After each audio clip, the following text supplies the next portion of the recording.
وزیر اعظم نے صنعتوں کے لیے بجلی 4 روپے 4 پیسے فی یونٹ سستی کرنے کا اعلان کر دیا ہے۔ صنعتوں کے لیے ویلنگ چارجز میں بھی 9 روپے کمی کا اعلان کیا گیا ہے۔ ایکسپورٹرز کو قرض کی فراہمی پر شرح سود 7.5% سے 4.5% کر دی گئی ہے۔ اسلام آباد میں صنعت کاروں سے خطاب کے دوران وزیر اعظم نے ایڈوانس ٹیکس کے خاتمے کے لیے IMF سے بات کرنے کی یقین دہانی بھی کرائی۔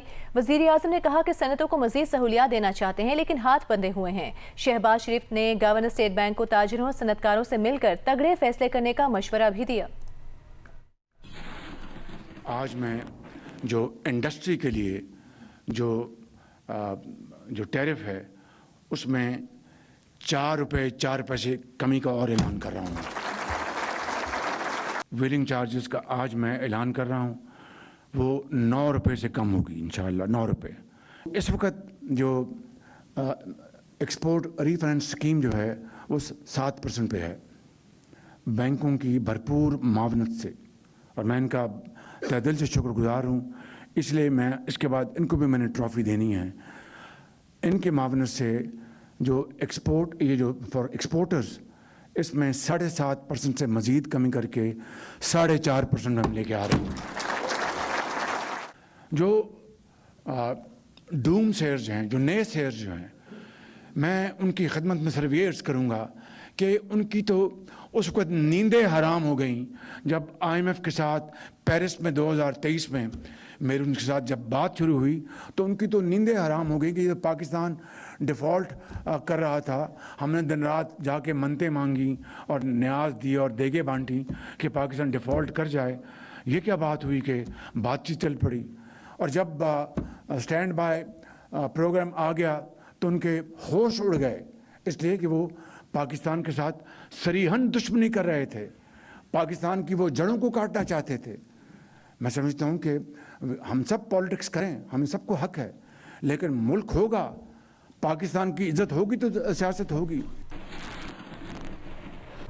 Chairman Pakistan textile council Fawad Anwar نے ملکی برآمدات بڑھانے کے لیے حکومتی اقدامات کو خوشائن قرار دیا ہے۔ انہوں نے کہا ہے کہ یورپی یونین کے ساتھ بھارت کے معاہدے سے پاکستان کی ٹیکسٹائل برآمدات کو خطرہ تھا، لیکن حکومت اور اسٹیٹ بینک کے اقدامات کی وجہ سے پاکستان کی ٹیکسٹائل برآمدات کو فائدہ ہوگا۔ انہوں نے کہا کہ بجلی کی قیمت اب بھی صنعتوں کا مسئلہ ہے، ٹیکسیشن نظام بھی درست کرنا ہوگا اور برآمدات بڑھانے کے لیے 5 سال کا روڈ میپ دینا ہوگا۔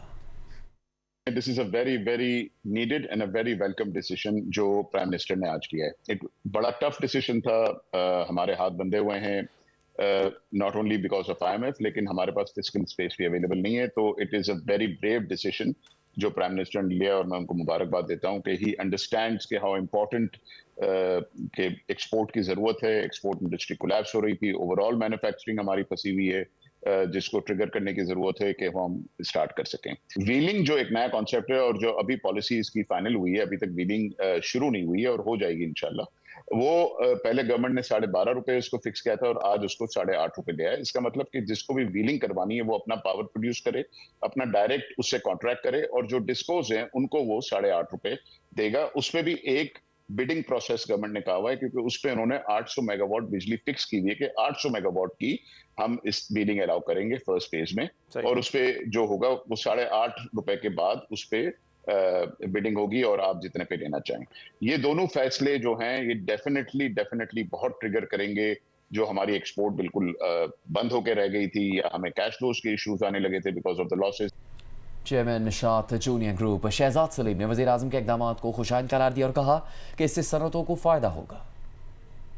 یہ اچھا سٹیپ ہے جی، it's a step in the right direction کہ گورنمنٹ نے ریئلائز کیا ہے کہ انڈسٹری جو ہے وہ اس کو ہمیں کراس سبسڈی انہوں نے ختم کی ہے، تو بیسیکلی انڈسٹری کا ٹیرف زیادہ تھا فرام دا کاسٹ، اور جو لوگوں کو سبسڈی گورنمنٹ دینا چاہتی تھی وہ پارٹلی انڈسٹری کے ٹیرف سے سبسڈائز ہو رہی تھی، تو آئی تھنک انہوں نے اس کو ختم کر دیا۔ It's a very good step, اور گورنمنٹ نے یہ بھی ریئلائز کیا کہ industry is not an adversary. کافی نیگیٹیوٹی ہوتی رہتی تھی کہ انڈسٹری ہر وقت ہینڈ آؤٹس مانگ رہی ہے، تو we are not asking for any handouts, ہم تو کہہ رہے ہیں جو کاسٹ ہے ہمیں چارج کر لیں۔